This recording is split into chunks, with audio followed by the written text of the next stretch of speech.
Day one of the holidays with my A-team. So today we're outdoor cooking.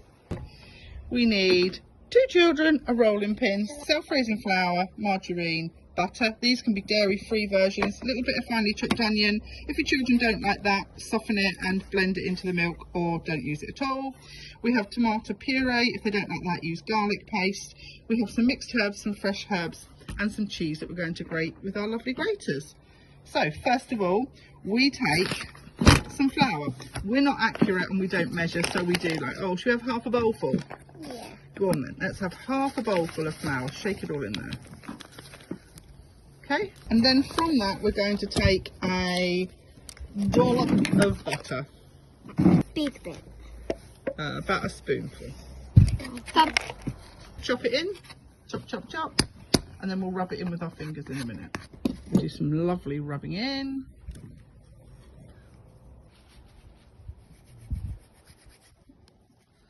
Rubbing in. Next step is to add some finely chopped onion.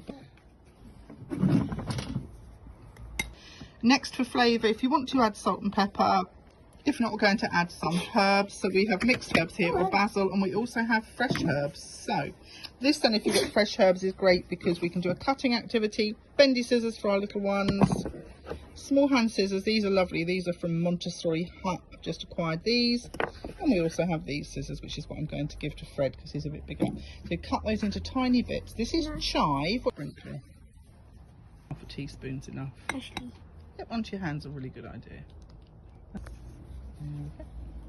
We don't worry about the mess because mess is creativity and fun. That's right. So we don't get no stress about the mess. Fred likes tomatoey pizza, so he's making tomato milk. I do as well. You can make tomato. You probably need a little bit more, but it's fine for tearing the tomato into. That's it. Tell me when to stop. You put as much in as you need.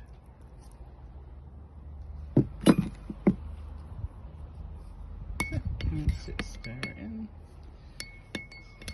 So when we've got pink milk, you'll need more milk. So you pour that in and I'll pour you some normal milk in. Now stir, stir, stir. Oh. Okay. I see some long. Yeah, I'll put it in a little bit more. Go on then. Fred decides he wants more herbs. Just to tuck it in. Aria's busy making her tomato milk. Yep.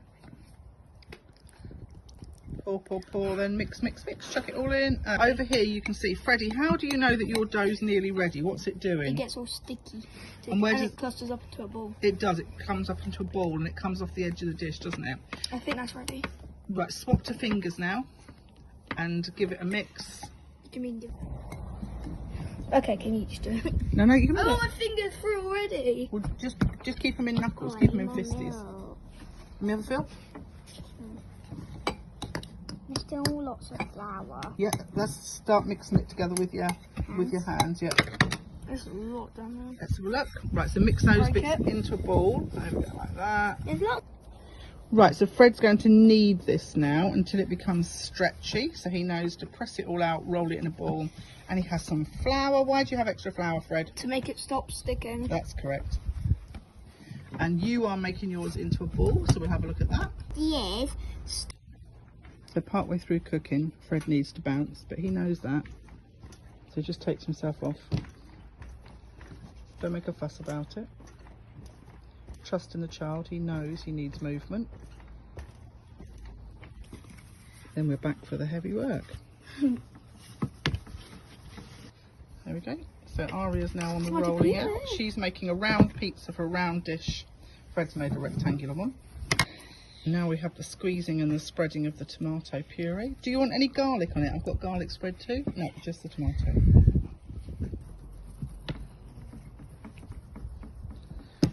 Skills like knowing how to roll up the tube. Lovely tight rolling so that the puree comes out the top.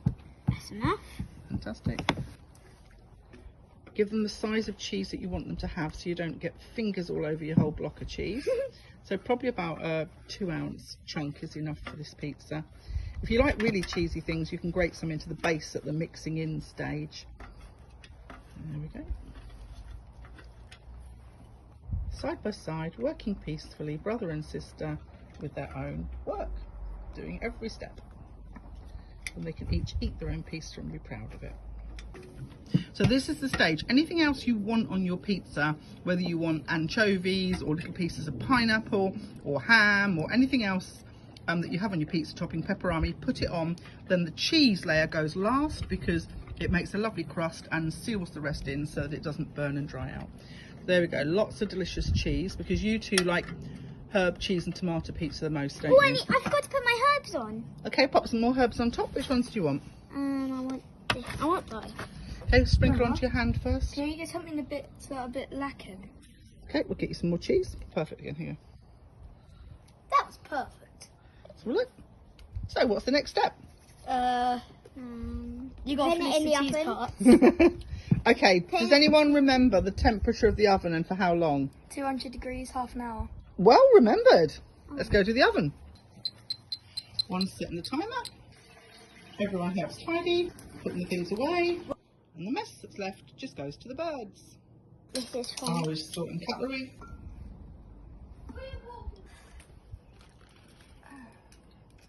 Cheers. Cheers, Mum. Day 1 of the holidays with my A team. Marks out of 10, kids? 1,000. Oh, fantastic. Thank you very much.